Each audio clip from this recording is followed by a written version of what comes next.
안녕하세요. 오늘 사도행전 14장 여러분 가정예배 본문과 함께 오늘도 통독하는 본문으로 여러분과 함께 하게 되었습니다. 14장을 보면서 우리 먼저 바울의 1차 전도 여행을 잠깐 지도상으로 좀 소개하면서 보면은 전체적으로 그림이 좀 그려지기도 할 것이고 또 이해하는 데 좀 도움이 될 것 같습니다. 1차 전도 여행은 터키 지역을 중심으로 해서 이루어지고 있는 것을 볼 수 있고요. 거의 2차 전도 여행도 마찬가지인데 현대 터키 지도를 보게 되면은 지금 녹색 부분으로 되어 있는 이 부분이 지금 터키 지역이죠. 지금 보는 것처럼 이스라엘이 있고 그 다음에 여기 시리아 있는 안디옥 지역이죠. 그러니까 수리아 안디옥이라고 하는 여기 이 지역에서 이 키프로스 사이프러스 섬이라고 하는 이곳으로 이제 1차로 먼저 가서 이 섬에서 다시 안달리아 지방으로 해서 이 주변, 그래서 다시 이제 당시 바울의 시대 지도로 돌아가 보면은 보시는 것처럼 이쪽인 수리아 안디옥이 있죠. 수리아 안디옥, 그리고 이 구브로 섬, 그리고 여기에서 안달리아라고 하는 안달리아 지방에서 오늘 지금 이 푸른색 원으로 지어진 이고니온 루스드라 더베 이곳에서 바로 이제 사도행전 14장의 이야기가 등장하고 있는 것을 볼 수가 있습니다. 자, 그렇게 해서 오늘 우리 14장의 말씀을 보게 되면은 유대인들의 허다한 무리들이 복음을 듣게 되는 이고니온에서 놀라운 복음의 역사가 있게 됩니다.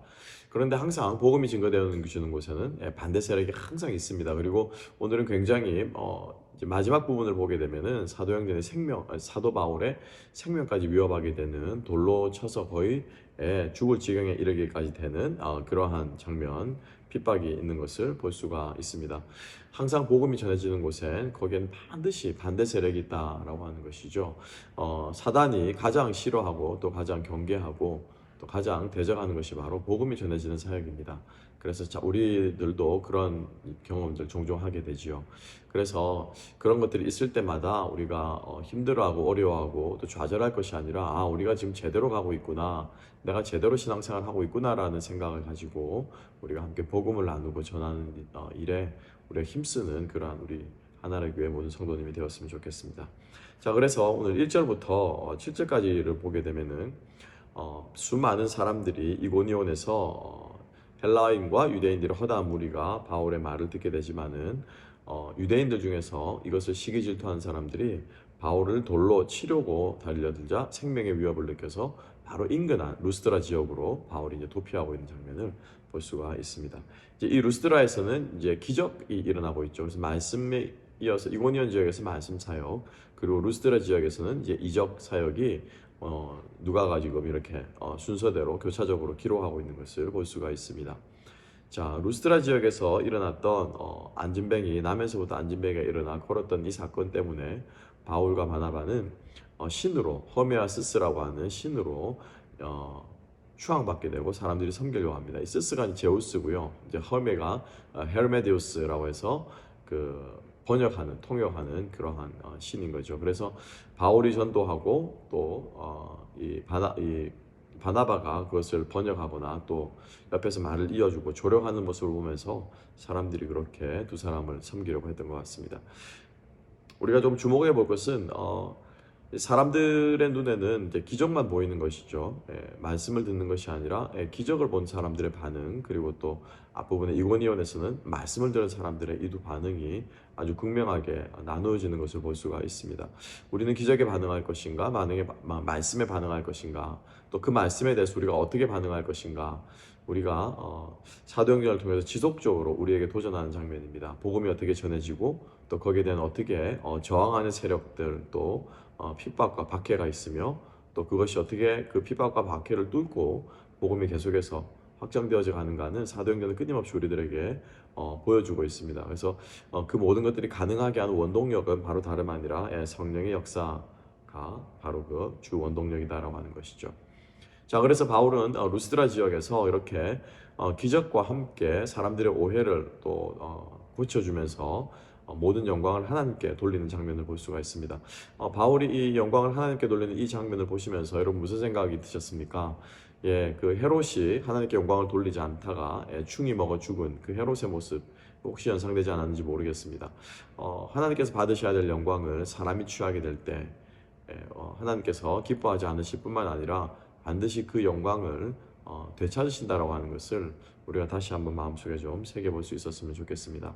우리 인생이 영광이라 해서 우리가 큰 무엇이라기보다도 이거 여러 가지 말로 대치돼 볼 수 있을 것 같아요.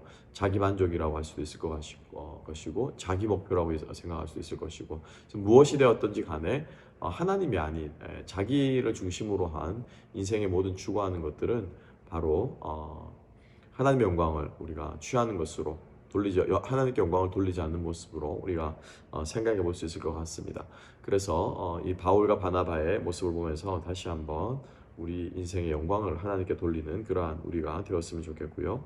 마지막 세 번째로는 이제 이 엄청난 기적의 사역을 하고 있는 이 바울을 이고니온에서부터 쫓아온 사람들이 있습니다. 19절 말씀을 보게 되면은 안디옥에서부터, 아니 파송지에서부터 바울을 계속 따라다니면서 사람들을 선동하고 충동질하고 그런 무리들이 있었는데, 마침내 이 루스드라 지역에서 바울을 돌로 치게 되는 그러한 장면이 보이고 있습니다.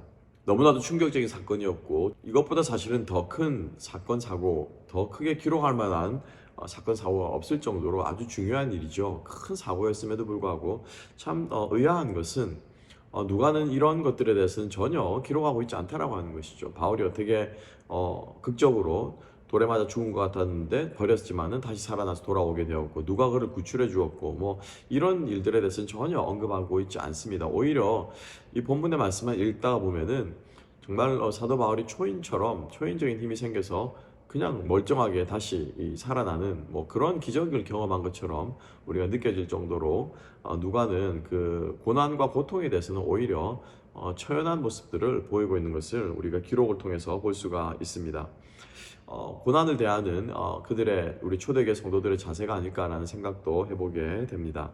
우리가 주님 앞에서 목표가 분명하고 또 인생을 걸어가야 되는 사람들에게 있어서는 고난이 고난으로 여겨지지 않고, 오히려 그것이 우리들로 하여금 결연한 의지를 다지게 만들고, 그리고 또 아까 말씀드린 것처럼 복음과 함께 고난을 받으라라고 말하는 바울이 디모데에게 말한 그 권면처럼 우리가 복음을 전하기 때문에 당연히 올 것이 온다라고 하는 그러한 생각으로 우리 인생의 어려움들을 우리가 의연하게 결연하게 대처할 수 있지 않을까라는 생각을 해보게 됩니다. 자, 그렇게 해서 죽음으로부터 다시 건짐을 받은 바울과 그의 일행들은 오히려 더베 지역으로 가서 사람들을 교회를 위로하면서, 걱정하지 말라고 교회를 위로하면서 믿음 가운데 머물러 있기를 이야기하고 있는 모습. 22절을 보게 되면은 환난을 많이 겪어야 할 것이다 라고 오히려 그들을 위로하고 있는 모습을 볼 수가 있습니다.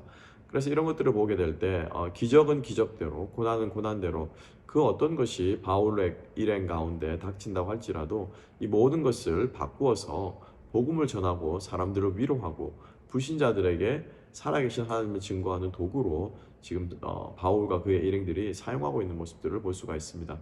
이것이야말로 빌립보서 4장 13절에 나오는 내게 능력 주시는 자에서 내가 모든 것을 알 수 있다라고 고백하면서 그 앞부분에서, 그렇죠, 존귀에 처할 줄도 알고 가난에 처할 줄도 알고 비천에 처할 줄도 아는 일체의 비결을 배웠다라고 하는 그 고백이 바로 이 사도행전 14장에 오롯이 묻어 나오는 모습 우리가 오늘 보고 있습니다. 여러분, 소망하기는 우리 사도행전을 읽어가는 가운데 정말 우리의 삶이